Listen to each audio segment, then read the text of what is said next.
Rikiji na Mheshimiwa Kalonzo Musyoka. Hii story ya Singapore ni wizi inapangwa. Na wizi inapangwa namna hii. Wajue nani atakuwa contractor wa barabara hizo wanajenga, wapore. Wajue nani anatengeneza hizo dams ili wapore. Wajue nani atatengeneza stima kutoka wapi kwenda wapi, wapore.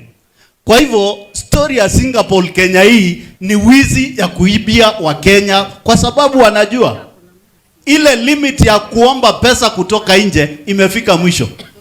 Hii infrastructure fund unasikia, it's a backdoor borrowing procedure by Kasongo. And Kenyans must know this.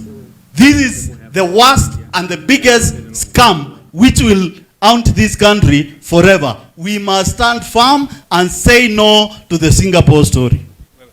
Secondly, Mheshimiwa Rikiji, Mheshimiwa Kalonzo, Mheshimiwa Eugene, Mheshimiwa Muturi, hii maneno ya IBC na ile mtandao watatumia inaitwa smart mat.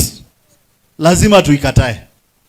Lazima tuhakikishe Kenya imepata mtandao ya kupiga kura na hakuna kutoka kwa kituo ya kupigia kura. Tutamalizania pale primary school na ile resort itakuwa pale, ndio ya mwisho na ndio itatangazwa, na ndio itatangazwa mshindi katika hii group. Ya mwisho Bwana Medhu.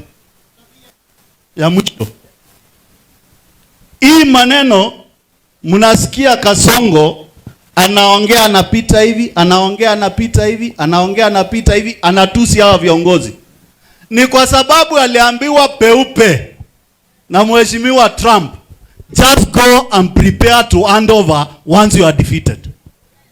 Na now he is in deeper problems.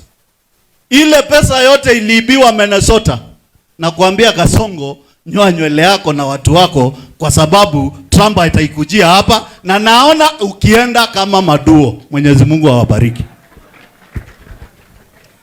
Asante sana.